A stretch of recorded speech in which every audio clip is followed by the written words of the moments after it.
En 2026, le continent africain ne demande plus sa place à la table mondiale, il l'impose. C'est aussi simple que ça. Avec une croissance économique de 3,2% en 2023, supérieure à la moyenne mondiale, des champions comme le Rwanda ou l'Éthiopie qui explosent les compteurs, et surtout 30% des minerais critiques mondiaux sous ses pieds, le continent est devenu absolument incontournable.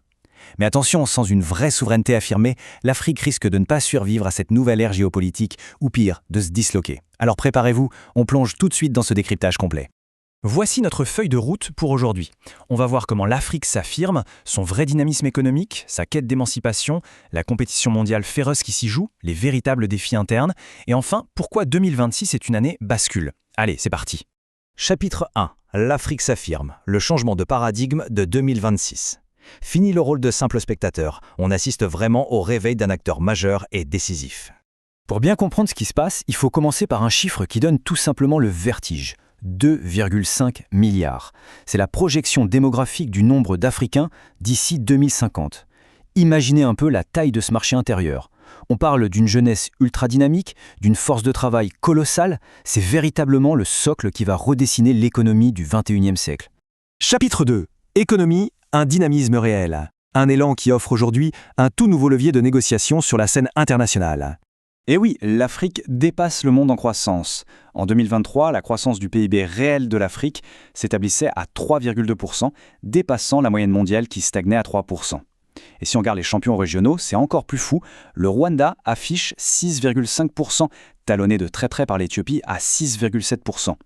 Honnêtement, c'est aujourd'hui la deuxième région du monde qui croît le plus vite, juste derrière l'Asie. Mais qu'est-ce qui nourrit cette accélération au juste ? Eh bien, ce sont des dépenses publiques massives et des investissements ultra stratégiques pour connecter les pays entre eux. Des dizaines de projets miniers et d'infrastructures sortent de terre de manière assez spectaculaire, du Libéria à l'Ouganda en passant par la Sierra Leone. Les capitaux affluent vraiment pour moderniser les secteurs clés de l'intérieur. Et là, on arrive au nerf de la guerre. 30%. L'Afrique possède 30% des minerais critiques de la planète. On parle du cobalt, dont la République démocratique du Congo détient à elle seule près de 70% des réserves majeures, mais aussi du lithium, des terres rares, bref, tout ce dont on a absolument besoin pour les batteries, l'intelligence artificielle et la transition verte.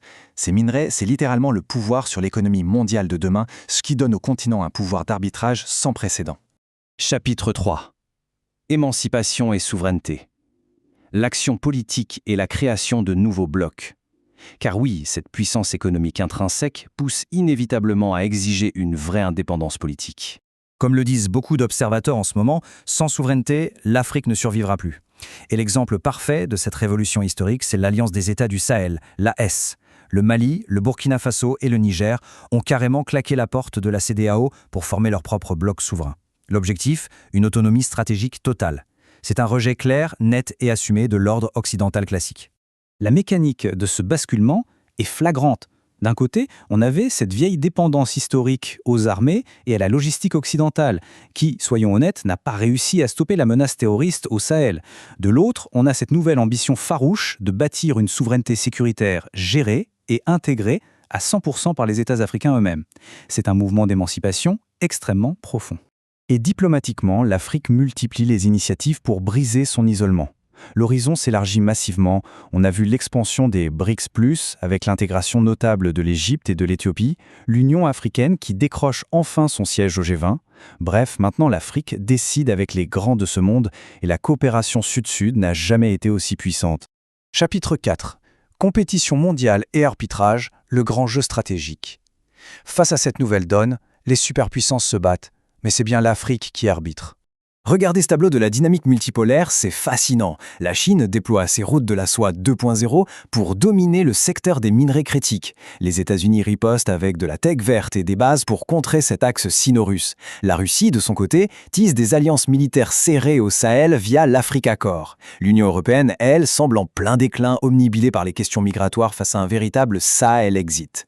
Et pendant ce temps, l'Inde et les pays des BRICS+, deviennent des alliés technologiques et agricoles incontournables. Le grand échiquier a complètement changé. Alors bien sûr, il faut apporter un peu de nuance. Est-ce qu'il y a un risque d'endettement excessif ? Oui, absolument. C'est une vraie vulnérabilité. Mais la grande différence aujourd'hui, c'est que les pays africains diversifient. Plutôt que de subir, ils utilisent cette concurrence acharnée entre les puissances internationales pour négocier de bien meilleures conditions et éviter les pièges d'une dépendance unique.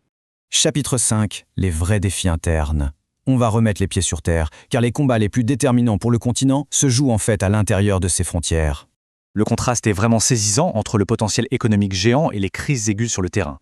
Dans la Corne de l'Afrique, le climat crée des conflits terribles pour l'eau. Rappelons les pressions colossales qu'on observe en Égypte ou dans l'Irak voisin. Au centre, la RDC et le Rwanda sont rongés par des rivalités régionales violentes. Le Soudan, lui, est déchiré par une guerre civile complètement dévastatrice. Le terrorisme pèse encore lourdement sur le Sahel, sans parler des millions de travailleurs migrants circulaires, très souvent surexploités. Bref, la stabilité sociale et politique reste extrêmement précaire. Et face à cette immense fragilité, quelle est la solution? L'intégration régionale. Des institutions comme la zone de libre-échange continentale africaine, la ZLECAf, ce ne sont plus de simples traités commerciaux. C'est littéralement devenu une question de survie. C'est le seul bouclier capable d'absorber ces chocs internes et de forger une vraie solidarité de bloc face aux tempêtes à venir. Ce qui nous amène à notre dernier chapitre, 2026, l'année charnière. L'heure du choix entre la souveraineté ou la disparition. Résumons un peu l'équation de la décennie en 3 points. Premièrement, pour réussir, le continent doit impérativement capitaliser sur son dynamisme, avec cette croissance à 3,2% et la mainmise sur 30% des minerais critiques de la transition énergétique. Deuxièmement, il faut ancrer et affirmer cette souveraineté géopolitique via l'AUS ou l'alignement avec les BRICS+. Mais troisièmement, la condition sine qua non, ce sera la capacité collective à vaincre cette fameuse fragmentation interne et l'instabilité climatique. 2026 est définitivement une année pivot. L'Afrique a absolument toutes les cartes en main, mais l'horloge tourne. Alors d'après vous, quel scénario se dessine vraiment pour 2030? Le continent va-t-il réussir à s'imposer d'une seule voix forte ou les crises internes prendront-elles le dessus? Dites-nous ce que vous en pensez en commentaire, on a hâte de lire vos prédictions. Pensez aussi à liker ce décryptage et à vous abonner pour soutenir la chaîne et ne ratez aucune de nos prochaines analyses géopolitiques. À très vite!